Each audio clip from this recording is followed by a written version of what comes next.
वेद वेद यानी कि ज्ञान, है ना, जानना, इसका प्रचार सातवें युग में हुआ। उसके बाद वो जनपद, महाजनपद, राजतंत्री व्यवस्था, गणतंत्री व्यवस्था जो दोनों थी जनपद में, वो आपको पढ़ने को मिलेगी वैदिक सभ्यता के बाद। और उस जनपद, जन मतलब क्या होता है बच्चों, जन मतलब एक इकाई, है ना, और जनपद मतलब बड़ी इकाई। हाँ, तो ऋग्वैदिक काल में जन था और उत्तर वैदिक काल में जनपद था, कबीला और बड़ा कबीला, है ना। तो महाजनपद और ज्यादा यानी कि साम्राज्य विस्तार या क्या क्षेत्रीय विस्तार अधिक होता जा रहा था।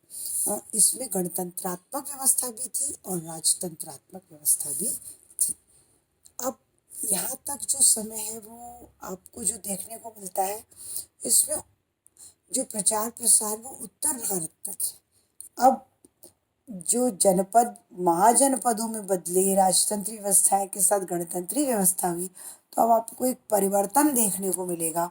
और वो परिवर्तन क्या था कि अब जो है साम्राज्य विस्तार हुआ। इन 16 महाजनपदों के साथ साम्राज्य विस्तार हुआ और एक शक्ति उभर कर सामने आई। और वो शक्ति क्या थी? मगध की शक्ति। मगध जो शक्ति थी वो केंद्र में थी और उसने उत्तर दक्षिण पूरब पश्चिम चारों ओर अपना विस्तार किया।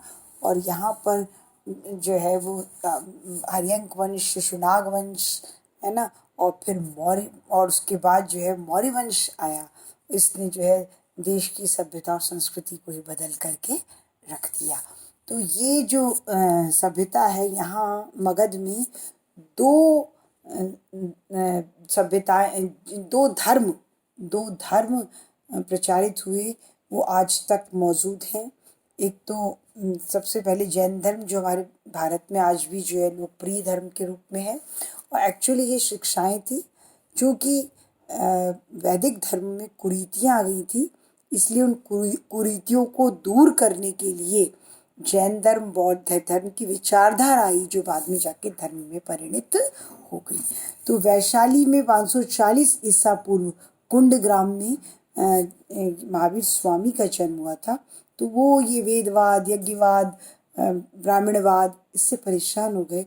तो इन्होंने एक नई सोच को जन्म दिया और इस नई सोच ने, नई विचारधारा ने लोगों को प्रभावित किया और इससे जो है एक नया धर्म अस्तित्व में आया। उसके बाद बौद्ध धर्म अस्तित्व में आया, ये भी मगध में था। तो बौद्ध धर्म, गौतम बुद्ध 563 ईसा पूर्व जब इनका जन्म हुआ, 80 साल तक यानी 483 ईस्वी ईसा पूर्व तक ये रहे, 80 साल की उम्र तक। और इन्होंने जो है एक नया दृष्टांत, नई विचारधारा दी, जो दिखता है वही सत्य है। और इन्होंने निर्वाण यानी बुझ जाना, अज्ञान का बुझ जाना, नई विचारधारा दी कि जिसमें जो दिखता है, जो करता है वही सच है, उसका प्रमाण होना चाहिए। जब हम चैप्टर्स पढ़ेंगे तो इनके बारे में डिटेल्स पढ़ेंगे। अभी हम आपको पाठ्यक्रम के रूप में इसके बारे में बता रहे हैं।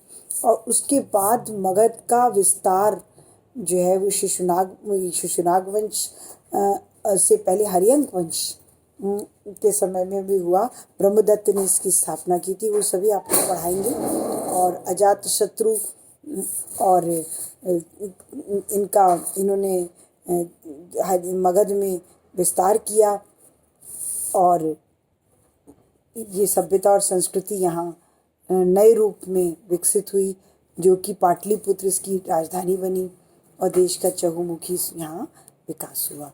उसके बाद आप देखेंगे कि एक मगध में एक परिवर्तन आया। और वो परिवर्तन किससे आया कि यूनानी अलेक्जेंडर के आक्रमण से, जो 327 से 326 ईसा पूर्व आक्रमण हुआ था। और इनके आक्रमण से एक राजनीतिक परिवर्तन आया। और वो परिवर्तन ये आया कि जब ये यूरोपीय यवन आकर भारत में, पंजाब क्षेत्र में इन्होंने अधिकार कर लिया है, तो ऐसे में तो ये फिर पूरे भारत पर धीरे धीरे मगध की ओर बढ़कर अधिकार कर लेंगे। तो ऐसे समय में आपने नाम सुना होगा, नंद वंश का विनाश करने वाला जो शासक था वो कौन था?